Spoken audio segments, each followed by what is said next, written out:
दोस्तों मेरा जो टॉपिक है, जैसे कि मैम ने कहा, magic of words and thoughts. ये यानी कि शब्दों का और हमारे विचारों का, हमारी सोच का क्या जादू चलता है हमारी पर्सनालिटी पर, हमारी शख्सियत पर। बस थोड़ी सी देर में यही समझाने की कोशिश करूंगी, शायद कनेक्ट कर सकूं सब लोगों के साथ। दोस्तों, शब्द जिसे हैं कहने के लिए तो वो बस एक छोटा सा शब्द होता है, लेकिन अगर हम उसकी गहराई में उतरते हैं तो उसका बहुत मतलब होता है, उसमें बहुत वजन होता है। जैसे कहते हैं ना कि पहले तोलो फिर बोलो, तो वो तोलो बोलो वाला जो सेंस है वो कोई वजन तराजू वाला नहीं है। हर शब्द का अपने आप में बहुत बहुत ज्यादा इंपॉर्टेंस होती है। अगर हम उन शब्दों की गहराई को समझ लें तो एक शब्द है जो किसी इंसान को अमीर बना देता है और किसी को गरीब बना देता है, किसी को बुद्धिमान बनाता है, किसी को मूर्ख बना देता है, किसी को कामयाब बना देता है, किसी को नाकामयाब बना देता है।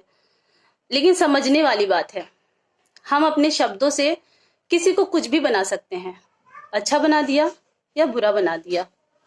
शब्दों का प्रभाव, कोई इंसान कामयाब है या नाकामयाब है, उसके बीच में एफर्ट्स और बाकी चीजें बहुत होती हैं, लेकिन जो शब्द हैं, वर्ड्स हैं और थॉट्स हैं, इनका एक घनिष्ठ, जिसे कहते हैं एक मजबूत रिश्ता होता है। छोटी छोटी कुछ एग्जाम्पल्स हैं, उनके थ्रू समझाने की कोशिश करूंगी। हम सब लोग जानते हैं, बहुत फेमस वाकया है हमारे, बहुत ही ज्यादा फेमस और नोन जो साइंटिस्ट हैं आइंस्टाइन का, कि एक बच्चा है, स्कूल जाता है, इस जाता है, हम सब जानते हैं कि 4 साल की एज तक वो बोले नहीं थे, एबनॉर्मल थे, या उनका जो दिमागी संतुलन था वो बहुत ही ज्यादा डिस्टर्ब था। स्कूल वालों ने एक लेटर दिया कि माँ को जाके दे देना। बच्चा आया, लेटर दिया, माँ ने देखा और बच्चे से बोला, बेटा तुम महान हो, तुम अद्भुत करने के लिए दुनिया में आए हो, इसलिए स्कूल वालों ने बोला है कि तुम स्कूल मत आओ। रीजन ये कि तुम इस लायक, मतलब स्कूल इस लायक नहीं है कि वो तुमको पढ़ा सके। तुम स्कूल जो बच्चे जाते हैं वो जाते हैं जो उन्हें सीखना होता है, लेकिन तुम वो हो कि जो कुछ करोगे तो स्कूल वाले उसको सीखेंगे रहती दुनिया तक। तो ये कुछ शब्द थे जो उस बच्चे की माँ ने डिलीवर किए उस बच्चे के सामने, लेकिन वो किस शिद्दत से या किस थॉट के साथ डिलीवर किए होंगे कि वो उस बच्चे के सबकॉन्शियस माइंड में गए और वाकई वो महान बन गया। जब तक दुनिया रहेगी, आइंस्टाइन का नाम हमेशा रहेगा। जिस स्कूल से उसको निकाला गया था, आज इस स्कूल के हर बच्चा जो है उसको उसके बारे में पढ़ता है। लेकिन अगर मैं एक सिंपल से एग्जांपल दूं कि अगर उनकी माँ ने पर्चा देख के, यानी लेटर देख के, अगर ऐसा एक्सप्रेशन दिया होगा कि बेटा तुम ना बहुत महान हो और ना तुम्हारे स्कूल वाले तुमको पढ़ा नहीं पाएंगे, तो क्या ये जो बोलने का शब्द तो वही है, लेकिन क्या ये बोलने का इम्पैक्ट उसके सबकॉन्शियस माइंड में गया होता? बिल्कुल नहीं गया होता। क्यों? क्योंकि शब्दों का थॉट के साथ कॉम्बिनेशन ही जरूरी है। हम कुछ भी बोल रहे हैं, लेकिन उसमें हमारे विचार क्या हैं, वो क्या छलक रहे हैं, वो क्या हमारा पैशन उसके साथ है, वो जुड़ा हुआ है। मैं अगर इमेजिन करूं तो शायद हो सकता है कि उसकी माँ ने देखा हो लेटर, एक हल्की सी स्माइल लाई हुई फेस पे, क्योंकि कोई माँ अपने बच्चे को नहीं चाहती कि वो मूर्ख हो। एक हल्की सी स्माइल हो उसके फेस पर, बोला हो, एल्बर्ट तुम तो महान हो, तुम इस स्कूल जाने के लिए नहीं हो, स्कूल तो वो बच्चे जाते जिन्हें कुछ नहीं आता बेटा, तुम तो वो करोगे कि स्कूल वाले तुमको जिंदगी भर याद रखेंगे। कुछ ऐसा उन शब्दों में जोर होगा, कुछ ऐसा उन शब्दों में वजन होगा कि जिसकी वजह से जिसको मूर्ख कह दिया गया था वो मूर्ख नहीं बल्कि महान बन गया। तो दोस्तों, शब्दों का हमारी जिंदगी में ना बहुत ज्यादा इंपॉर्टेंस है। अगर हम समझ लें, इनफैक्ट मैं अपनी बात भी करूं तो हम बोलना हमारे लिए आसान होता है, लेकिन करना समझना बहुत मुश्किल होता है। तो अगर हम खुद समझ लें इन शब्दों की अहमियत, तो हर इंसान कामयाब बन सकता है। दुनिया में कोई भी आता है तो ऊपर वाले ने उसको कुछ अलग से खूबी क्वालिटी नहीं दी होगी। जैसे कि हमने देखा कि आइंस्टाइन वो 4 साल तक बोल नहीं पाए थे, लेकिन उसकी माँ के शब्द, उसकी माँ के थॉट्स थे कि उसको महान बना दिया। ये तो आइंस्टाइन की बात थी। एक छोटी सी एग्जांपल और दूंगी। एक लड़की है, शादी से पहले माँ रोज उठाती है सोने के लिए, उठ जा अभी सोने दो माँ, बेटी उठ जा अभी सोने दो माँ। लेकिन अब उसकी शादी हो गई। पता चला एक दिन माँ बन गई। अब उसकी जिंदगी में सिर्फ एक वर्ड इंट्रोड्यूस हुआ, माँ। लड़की वही थी, लेकिन शब्द आया उसकी लाइफ में, माँ। अब ये माँ बनते ही जिसको खुद उठाया जाता था, अलार्म पे अलार्म ऑफ करते थे, सो जाती थी माँ उठा उठा के परेशान, बच्चा हल्का सा हिलता है ना, आंख खुल जाती है। रात भर चाहे जागी हो, लेकिन अगर बच्चे को जरा सी कुछ हुई है परेशानी, फौरन आंख खुल जाती है। क्यों खुलती है? उसकी जिंदगी में एक वर्ड इंट्रोड्यूस हुआ है, जो कि है माँ, और साथ में उसके थॉट्स, उसके विचार, उसके इमोशंस उससे जुड़े हुए हैं। शब्द एक आया, लेकिन पूरी जिंदगी को बदल के चला गया। दोस्तों, इसी तरीके से शब्द जो हैं वो हमारी जिंदगी को बहुत अहमियत देते हैं, हमारी जिंदगी को एक नया मोड़ दे देते हैं। बस हमें समझने की देरी होती है। हम चाहें तो हमारे आसपास सराउंडिंग में अगर हम देखें, जैसे गूगल होता है, हम कुछ भी डालते हैं, एक शब्द डाला हमने, हेल्थ, कुछ भी डाल दिया, उससे रिलेटेड सारी चीजें सर्च होकर हमारे पास आ जाती हैं। दोस्तों, एक सेकेंड, उससे रिलेटेड सारी चीजें सर्च होकर हमारे पास आ जाती हैं, है ना। तो ये जो हमारा आसपास का सराउंडिंग है, जिसके लिए फिजा है, हवा है ना, ये सब भी एक गूगल की तरह ही है। हम यहाँ पे कुछ भी बोलते हैं, हर शब्द में एक मैग्नेटिक पावर होती है, वो एक दूसरे को खींचते हैं, और हम जो बोलते हैं उस हमारे आसपास उन शब्दों का एक जाल क्रिएट हो जाता है, और हम उन जालों के बीच में रहते हैं। अब डिपेंड करता है कि हम अच्छे शब्द बोलें, ताकि अच्छे शब्द अच्छों से ही उसको अट्रैक्ट करेंगे, या फिर हम बुरा बोलें, ताकि बुरा बुरे के साथ अट्रैक्ट होके और हम बुरे के जाल में फंस जाएं। एक छोटी सी साइकिल है, हम जब कुछ बोलते हैं, ये वो वाली साइकिल नहीं, हम जब कुछ बोलते हैं तो वो वर्ड्स जो होते हैं हमारे कान से हमारी थिंकिंग में जाते हैं, थिंकिंग से, थॉट से वो हमारे सबकॉन्शियस माइंड में जाता है, माइंड से वो ब्रेन में जाता है, फिर ब्रेन उस चीज के लिए कमांड देता है हमारे रिलेटेड ऑर्गन को करने के लिए, और फिर हम वो एक्शन में आते हैं। तो थिंक पॉजिटिव से पहले स्पीक पॉजिटिव, सोचेंगे पॉजिटिव बाद में, बोलेंगे पॉजिटिव पहले, ताकि वो साइकिल ब्रेक ना हो, वो साइकिल वैसे ही चलती रहे। दोस्तों, बोलना इतना आसान भी नहीं है। हम आसपास में सुबह से लेकर शाम तक बहुत कुछ नेगेटिव बोल जाते हैं, जिनका प्रभाव हमारे घर में, हमारी फैमिली में, हमारे बच्चों पे पड़ता है। बिजनेस की बात करूं तो ऑब्वियस सी बात है कि हमारा जो बिजनेस है, हम यहाँ पे बहुत कभी नेगेटिव हो जाते हैं, बहुत गलत बोल जाते हैं। लेकिन अगर मैं बात करूं तो स्टार्टिंग, हमारे घर में बच्चे हैं, कोई माँ बाप नहीं चाहता कि हमारे बच्चे खराब हों, फिर भी हम दिन भर बोलते हैं ये बहुत शरारती है, ये बहुत शरारती है, ये बहुत शैतानी है, ये शैतानी करता है, ये मेरी बात नहीं मानता है। अगर हमें अपने बच्चों को शरारती बनाना है तो हम दिन भर बोलेंगे कि शरारती है, शरारती है, शरारती है। लेकिन अगर हमें बच्चों को शरारती नहीं बनाना है तो हमें ये बोलना बंद करना पड़ेगा। शरारती हैं बच्चे, शरारत करते हैं, बड़े थोड़ा ना करते हैं, लेकिन हमें उनको क्या करना पड़ेगा, नहीं कहना पड़ेगा, नहीं कहना है शरारती है। आप इग्नोर करिए, जस्ट 2-4 एग्जांपल्स आप देख लीजिए ना। आप 2 मिनट मुझे कंसंट्रेशन से सुनिए, मैं एक लाइन बोलूंगी, ध्यान से सुनिएगा। दोस्तों, पिज्जा मत खाइएगा। दोस्तों, पिज्जा मत खाइएगा। पिज्जा अनहेल्दी होता है, पिज्जा जंक फूड होता है। अब अगर किसी ने ध्यान से सुना होगा तो मैंने तो बोला कि पिज्जा नहीं खाइएगा, लेकिन क्योंकि मैंने फोर्स दिया पिज्जा पे, तो कितनों के जहन में तो चीज पिज्जा और जो भी चीजें हैं, मुझे पिज्जा पसंद है इसलिए मुझे उसकी वैरायटी पसंद नहीं है, सबके माइंड में घूम गया होगा। मतलब क्या है, भले ही मैं कह रही हूं कि मत खाइए पिज्जा, लेकिन माइंड में क्या जा रहा है, पिज्जा, पिज्जा, पिज्जा। हमें जो चीज नहीं चाहिए, प्लीज नोट डाउन, मैं भी नोट करके रखा है मैंने इस चीज को, नोट डाउन कि आपको जो भी लाइफ में नहीं चाहिए ना, आप मत बोलो, बिल्कुल नहीं बोलो। लेकिन जो चाहिए दिन भर बोलो, इमोशंस के साथ बोलो, फीलिंग के साथ बोलो। हम बहुत देखते हैं ना कि किसी को डायबिटीज हुआ है बंदा गया हॉस्पिटल, देखिए क्लिनिक गया, डॉक्टर ने बोला you are a diabetic patient और आपको अब शुगर से, स्वीट से एंड ऑल सबसे दूर रहना है। घर आया, वाइफ को बताया, वाइफ ने कहा ओहो यू आर अ डायबिटिक, अच्छा स्वीट्स तो इग्नोर करना पड़ेगा ना। दूसरे दिन मुझे तो डायबिटीज हो गई, मुझे स्वीट्स नहीं खानी है, ओहो मैं तो डायबिटीज हो गई, मुझे स्वीट्स नहीं खानी है, मुझे मिठाई नहीं खानी, मुझे चाय नहीं पीनी है चीनी वाली। अब नहीं पे तो ध्यान जा ही नहीं रहा है। ध्यान कहाँ जा रहा है? जो फोकस है, फोर्स है कि मुझे शुगर नहीं। हमने कितने पेशेंट्स को सुना है डायबिटीज में कि उनको बहुत क्रेविंग होती है शुगर खाने की। रीजन क्या है? आसपास चारों तरफ क्या घूम रहा है? स्वीट्स, शुगर, स्वीट्स, शुगर, नहीं तो घूम ही नहीं रहा है। फोकस कहाँ पे है? स्वीट्स पे। इसीलिए जिस चीज के लिए डॉक्टर या कोई भी मना करता है कि मत खाओ, उसी को खाने का बार बार मन करता है, वही चीज बार बार खाने का दिल करता है।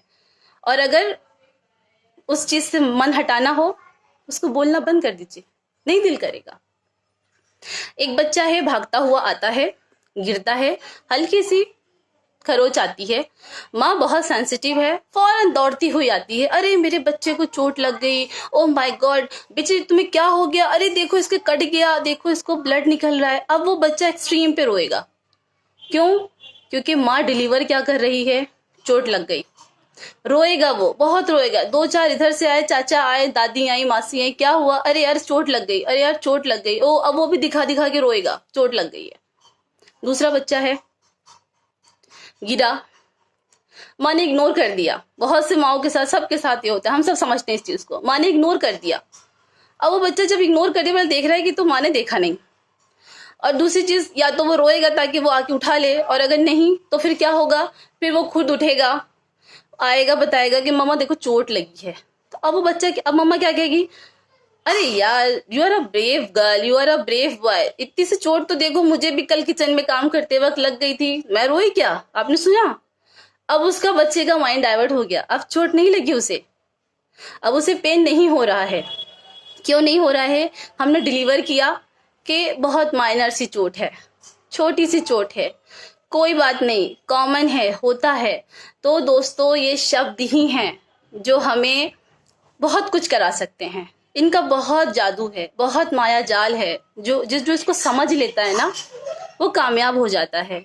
हम अगर देखें तो जितनी भी ग्रेट लीडर्स हैं, जिनकी वजह से बहुत सारी क्रांति हुई लाइफ में, जिंदगी में और समाज में, उनको ना इफेक्टिव कम्युनिकेशन का स्किल पता था। मतलब किस तरीके से अपनी कम्युनिकेशन को बेहतरीन बनाना, कैसे लोगों को बताना।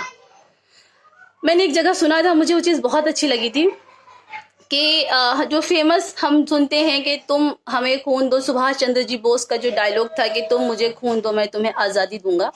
सो अगर उनके अंदर वो इफेक्टिवनेस उनके कम्युनिकेशन में नहीं होती तो कैसे इतने सारे लोग जो है वो उस चीज़ को करने के लिए तैयार हो जाते हैं। मैं कहूँ किसी से यार प्लीज़ मुझे अपना खून दे दो, मैं तुम्हें मोदी केयर में टीबीटी बना दूंगी, कौन देगा मुझे खून? लेकिन अगर मेरी बातों में वो दम होगा, मेरे जो थॉट्स हैं उनमें वो जज्बा होगा, तो मेरे साथ मेरी टीम या कोई भी जुड़ने के लिए तैयार होगा, वो काम करने के लिए तैयार होगा कि नहीं ये बंदी में बात है, हम इसके साथ काम करेंगे तो हम ज़रूर बहुत आगे तक पहुंचेंगे। तो दोस्तों नाकामयाबी जैसी कोई चीज़ नहीं है, कोई चीज़ नहीं है नाकामयाबी जैसी। हम सिर्फ अपने बोलने से अपने आप को नाकामयाब बनाते हैं और कामयाब बनाते हैं। मेरे खुद के अपने पर्सनल एग्जाम्पल्स हैं, बस एक शेयर करूंगी, बाकी टाइम खत्म हो जाएगा। मेरी बेटी है, जब वो 3 साल की तो डायग्नोज हुआ कि उसको सीरियस जेनेटिक डिसऑर्डर है, और वो डिसऑर्डर पूरी दुनिया में सिर्फ 25 से 30 लोगों को है, ऐसा डॉक्टर्स ने बताया। मतलब बहुत ही सीवियर टाइप की प्रॉब्लम थी। डॉक्टर ने बोला कि इसका बोन मैरो ट्रांसप्लांट करवाइए, और हर महीने जब तक नहीं करवा रहे आईवी लगवाइए आप हर महीने, उसके बिना ये चल नहीं, मतलब जिंदा ही नहीं रह सकती है। पहले ही वो 3-4 महीने आईसीयू में एडमिट थी, उसके बॉडी का हर एक पार्ट जिसे कहते हैं ना कि प्रिक हो चुका था, स्टेरॉइड दिए जा चुके थे, बॉडी इतनी स्वेल कर चुकी थी कि मतलब बहुत बुरी हालत थी। बट ऊपर वाले का रहमो करम है कि मैंने अपनी बेटी को क्या मैसेज दिया डॉक्टर को कि मुझे इसका आईवी हर महीने नहीं लगवाना है। उन्होंने बोला क्यों नहीं लगवाओगे आप? मैंने बोला मुझे इसे फील नहीं कराना है कि बीमार है ये।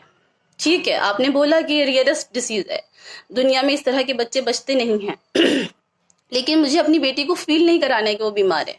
तो बोले आपका रिस्क है फिर, तो मैंने बोला अगर हम आईवी लगवाएंगे तो क्या हमें बोन मैरो की जरूरत नहीं पड़ेगी? नहीं, बोले कि वो तो कोई नहीं, वो तो आपको कभी भी कुछ भी आईवी के बाद तो उसकी कंडीशन बहुत खराब हो सकती है।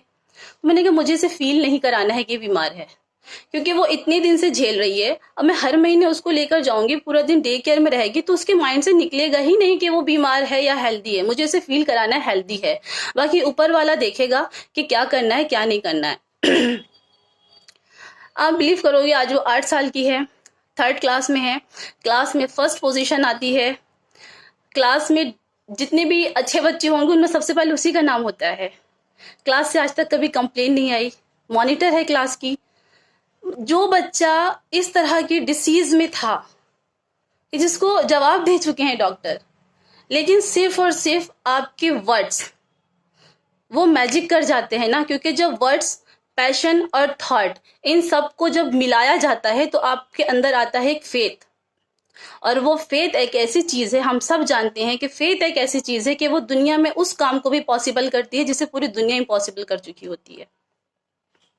सो दोस्तों, वर्ड्स का माया जाल ऐसा है कि हम अगर उसे समझ लें तो हमें बहुत कुछ मिल सकता है लाइफ में। हमें कभी किसी के सामने किसी भी चीज के लिए मोहताज नहीं होना पड़ सकता है। हम सब रोते रहते हैं, परेशान रहते हैं कि ऐसा है वैसा है, ये है वो है, लेकिन नहीं, ये गलत है। हम रोते इसलिए हैं क्योंकि हमें अपनी इंपॉर्टेंस नहीं पता है। ऊपर वाले ने दुनिया में अगर इंसान को भेजा है तो उसे सुपर पावर देकर भेजा है। हम सिर्फ उसको पहचानते नहीं हैं, हम सिर्फ उसको ढूंढते नहीं हैं। अब जो आइंस्टाइन थे वो तो जब आए दुनिया में तो 4 साल तक बोल ही नहीं पाए थे ना। उनकी माँ अगर हमारे जैसी ऑर्डिनरी माँ होती तो सोचती कि ये बच्चा मंदबुद्धि है और ऐसा है वैसा है, लेकिन उनकी माँ ने ढूंढा कि नहीं, इस बच्चे में कुछ तो खास है, ऊपर वाले ने भेजा है तो कुछ तो खास है। तो हमारे अपने बच्चे, हम हमारे अपने अंदर खुद वो चीज ढूंढें अपने शब्दों के जरिए, अपनी सोच के जरिए, कि जो कुछ ऐसा कर जाए कि जो इम्पॉसिबल हो। एक आम लाइफ गुजारना, एक आम लाइफ में रहना बहुत नॉर्मल सी बात होती है, सबके साथ होता है। लेकिन जब आपको याद वो करता है इंसान, उस इंसान को याद किया जाता है जो कुछ ऐसा करता है जो किसी ने ना किया हो। सो दोस्तों, हम अपने शब्दों का सही इस्तेमाल करें। बहुत सारी कोटेशंस, बहुत सारी चीजें हमारे बड़े बुजुर्ग हमेशा कहते हैं कि अगर जरूरत ना हो तो मत बोलो, यानी अगर जरूरी ना हो तो जरूरत नहीं है कि बोलो। जितना बोलना है उसको सोच समझ कर बोलो। हम कोचिंग वगैरह जब जाते हैं इंग्लिश सीखने के लिए तो वहां पे ना कोटेशन देखते थे, मोर लिसन देन मोर अंडरस्टैंड देन मोर स्पीक। ज्यादा सुनोगे, ज्यादा समझोगे, ज्यादा बोलोगे। लेकिन हम क्या करते हैं, वो 1st 2nd स्टेप स्किप करके मोर स्पीक पे आ जाते हैं। हम सुनना तो चाहते ही नहीं है और समझना तो फिर उसके बाद है ही है कि नहीं समझना है, सिर्फ बोलना चाहते हैं। दुनिया में हर व्यक्ति, हर इंसान सिर्फ बोलना चाहता है। मैंने एक दिन देखा था कि रिसर्च में था कि एक फीमेल एक दिन में 5000 वर्ड्स उसको बोलना है। 5000 वर्ड्स। हम फीमेल वैसे ही फेमस है बोलने के लिए। तो दोस्तों, ये हम फीमेल्स की जिम्मेदारी है कि हम जो बोलते हैं वो हम अपने घर में, बाहर की बात हम क्यों करें, हम स्टार्टिंग अपने घर से करेंगे ना। हम अपने घर में दिन भर क्यों बोलते हैं कि मेरा बच्चा बेवकूफ है, इसका पढ़ने में मन नहीं लगता है, मेरा हस्बैंड मेरी सुनता नहीं है, सास दिन भर कोसती रहती है, क्यों बोलते हैं हमें? क्या हमें ये सब लोग ऐसे चाहिए? अगर ऐसे चाहिए तो दिन भर बोलते रहेंगे, लेकिन अगर ऐसे नहीं चाहिए तो हमें, हमारा बच्चा पता है, मेरी बेटी के फेस पे बहुत स्कार्स हैं, जस्ट क्योंकि उसकी कीमोथेरेपी वगैरह हुई थी तो बहुत उसका हाल खराब हो गया था।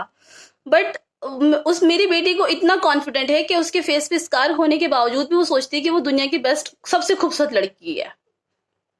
रीजन ये कि मैंने कभी उसके स्कार्स को लेकर या उसके फेस के कॉम्प्लेक्शन को लेकर या उसकी स्किन डिसीज को लेकर कभी मेरे मन में विचार नहीं आया कि अरे यार ये तो बहुत अजीब सी है और बड़ी होके इसकी शादी कहाँ होगी। बहुत से लोग मेरे से इस तरह के क्वेश्चंस करते हैं, या कैसे होगा। जो लोग करते हैं मैं स्ट्रांगली वहां पे जवाब देती हूँ कि वो हेल्दी है, ये ज्यादा अच्छी चीज है। दुनिया में बहुत कॉस्मेटिक है, हो जाएगा फेस अच्छा। वो मुझसे बोलती है, मम्मा क्लास में बच्चे बोलते हैं कि तुम्हारे फेस पे इतने स्कार्स क्यों? तो मैंने उसको बोला बोल दो कि मैं बचपन में बहुत सुंदर थी, तो मम्मा रोज टीके लगाते लगाते परेशान हो गई थी, तो मम्मा ने परमानेंट टैटू के जरिए जो ना मुझे इतने सारे स्कार्स देखे थे मुझे नजर ना लगे।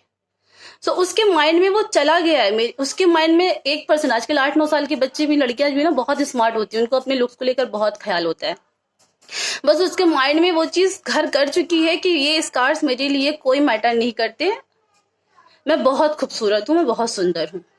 सो ये एज अ मदर हमारी जिम्मेदारी है कि हम अपने बच्चों को अपने घर में वो चीज़ दें जो हमें चाहिए, वो चीज़ ना दें जो हमें नहीं चाहिए। बिजनेस की बात करूं तो अपनी टीम में अपने डाउनलाइंस के साथ उनको वो दो ना। हम क्यों कहते हैं कि मेरी डाउनलाइन बड़ी खराब है, काम नहीं करती है, मैं इसको बोलती हूँ कि टारगेट्स पूरा करो, सुनती नहीं है, अपलाइन है वो साथ ही नहीं देती है। क्यों बोलते हैं हम? ऐसा नहीं बोलना है हमें। डाउनलाइन है, नहीं यार तुम करोगी, तुम कर सकती हो, तुम करोगी, 10 बार आप बोलो ना, अपने आप इंसान कर लेगा। लेकिन जब पहले ही एक बार लड़की ने चाय बनाई और उसको 10 कमेंट सुनने को मिल गए, बड़ी खराब चाय थी, बड़ी बकवास चाय थी, अगली बार उसका मन नहीं करेगा। लेकिन अगर बिना शुगर की भी चाय बनाई है और घर वालों ने बहुत मजे लेकर पिए हैं, तो उसका कॉन्फिडेंस बहुत हायर लेवल पर जाएगा और उसके साथ साथ आपका रिलेशन बिल्ड होगा। सो हमारे अच्छे शब्द, अच्छे विचार ना सिर्फ हमको अच्छी जिंदगी देते हैं, हमें एक अच्छे रिलेशंस को भी बनाने में हेल्प करते हैं। Thank you so much friend. Time हो चुका है बोलने के लिए, ये टॉपिक मेरे दिल के बहुत करीब है, बट टाइम हो चुका है। So thank you so much ma'am, over to you. Thank you so much ma'am for wonderful training. बहुत ही अच्छी ट्रेनिंग दी आपने मैम। तो चलिए फ्रेंड्स, अब प्रोग्राम को आगे बढ़ाते हैं और मिलवाना चाहूंगी एक ऐसी एक्स्ट्रा ऑर्डिनरी पर्सनैलिटी से जिनसे हमने बहुत कुछ सीखा है, जो 22 सालों से एक मिशन पर काम कर रही हैं। उनका मिशन है developing people and bringing smile, 3 रूपों में। सबसे पहले वो लोगों का सेल्फ कॉन्फिडेंस बढ़ाती हैं, दूसरा अपनी हेल्थ को कैसे ठीक रखें, और तीसरा वो ओल्ड एज में देने वाले बने, लेने वाले नहीं, चाहे वो पैसा हो या फिर सेवा। तो तालियों की गड़गड़ा